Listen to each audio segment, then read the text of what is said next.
Hello दोस्तों, मैं हूं दिनेश किवरा। आप सबका स्वागत है न्यूज़ टाइम में। स्वामी अय्यर का लेख इकोनॉमिक टाइम्स में बोलते हैं बहुत सारे लोग भारत में ऐसे हैं जो ये सोचते हैं कि श्रीलंका में जो सिचुएशन है, पाकिस्तान में है, नेपाल में है, हमारे यहाँ नहीं हो सकती।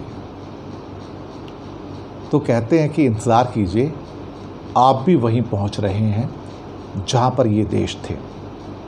आपको लगता है कि हम लोग इसमें से आराम से निकल जाएंगे और हमारे पड़ोसी ही फंसेंगे, तो गलतफहमी में हैं। आगे कहते हैं कि वो सोचते हैं कि Indians are indignant at soaring prices of petrol diesel. Opposition party demand further duty cuts and central government while prime minister wants the states to cut their duties. यानी कि केंद्र चाहता है कि स्टेट अपने टैक्सेस कम करें, स्टेट्स चाहती है केंद्र अपने टैक्सेस कम करें, लेकिन दोनों साइड में से कोई भी कम करने को तैयार नहीं होता है। हालात ये हो गए हैं कि पिस कौन रहा है? जनता। और ये कीमतें अभी और बढ़ेंगी। इसके बाद कहते हैं कि मैंने कहा था कि स्टॉक मार्केट 2022 में क्रैश होगी और जनवरी महीने में मैंने कहा था। ये स्वामी अय्यर कहते हैं, स्वामीनाथन अंकलेश्वरिया अय्यर, जो कि ईटी के इकोनॉमिक टाइम्स के एक स्तंभ हैं। उनका कहना है कि अभी जो हो रहा है, जिसमें एफपीआईज बाहर जाए हैं और इंडियन आ गए हैं, ये क्रैश नहीं है, ये स्मॉल करेक्शन है, मॉडेस्ट टाइप का है। अभी गिरावट आनी बाकी है, उसके लिए इंतज़ार करना होगा।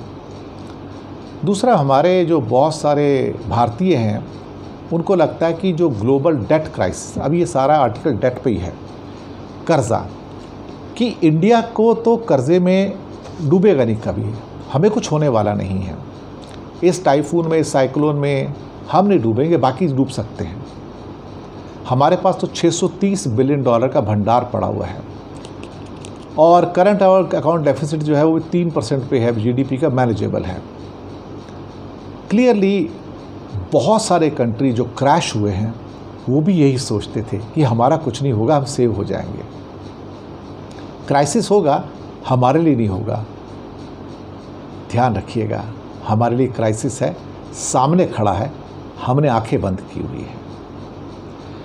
आने वाला क्रैश हो सकता है 1997 जितना टेरिबल ना हो, लेकिन बुरा तो होगा। हो सकता है कि ये 2013 के क्रैश से भी बुरा हो जाए। हो सकता है वहाँ पर रूपी जो 55 रुपये से क्रैश होकर 67 रुपये आया था, उससे भी ज़्यादा बुरा हो जाए। हो सकता है हमारा कैड, करंट अकाउंट डेफिसिट, 4% को भी ज़्यादा क्रॉस कर जाए। रघुराम राजन ने भी बात की है इस बारे में कि कुछ चीज़ें उस समय की गई थी जिसके कारण भारत की फॉरेन करेंसी को और भारत को बचाया गया था। क्या अब ऐसा होगा? क्या इंडिया को डेंट नहीं लगेगा? 100% लगेगा, इंतज़ार कीजिएगा। इंडिया का वीकेस्ट पॉइंट क्या है?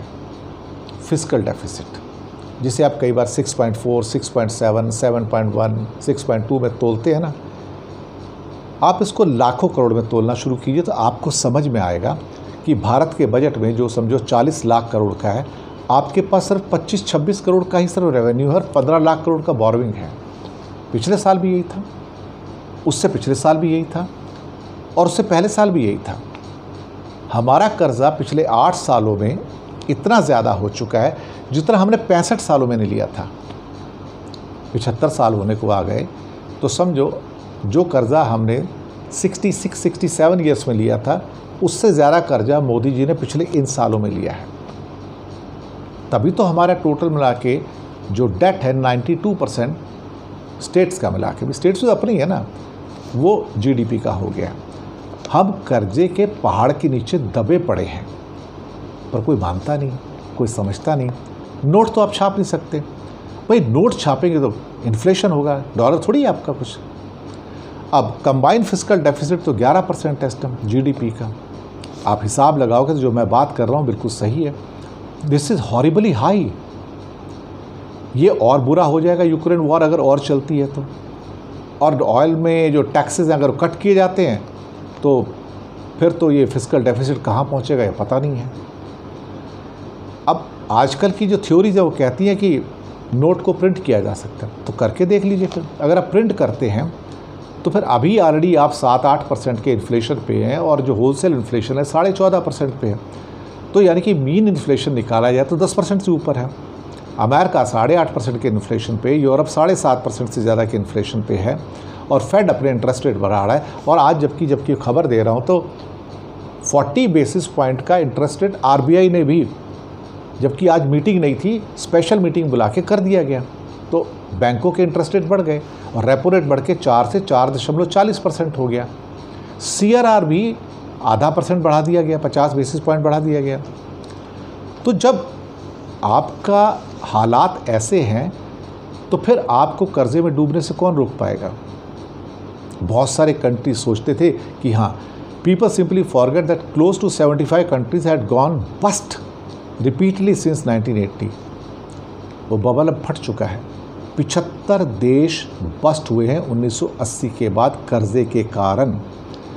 वर्ल्ड बैंक ने कहा है कि 74 developing countries have to repay $35 billion to official and private sector lenders in 2022, up 45% from the 2020।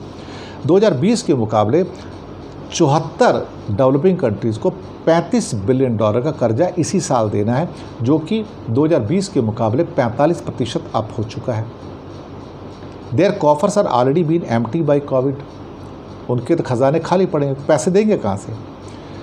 G20 debt service suspension initiative launched in April 2020 aimed at to defer the $20 billion of debt servicing by 73 developing countries to 2020। This was extended to 2021। अब वो भी निकल गया है। तो जो 2020 में restructure करके आगे लाया गया था, अब वो भी आगे आ गया है। Actual debt relief came to just $12.7 billion by the end of 2021। तो दीज कंट्री में require massive bail out highlights और उसके कॉन्सिक्वेंसेज हैं भारत के लिए।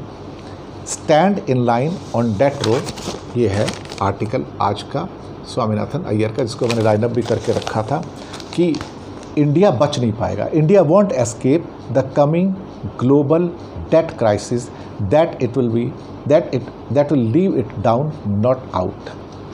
तो यानी कि झटका लगने जा रहा है। अगर हम अपनी आंखें बंद करके बैठे हैं तो हम क्या करें। अपनी अपनी मर्ज़ी है, लेकिन हमारा हाल भी वही होगा जो अभी श्रीलंका, पाकिस्तान और नेपाल का है। शुक्रिया।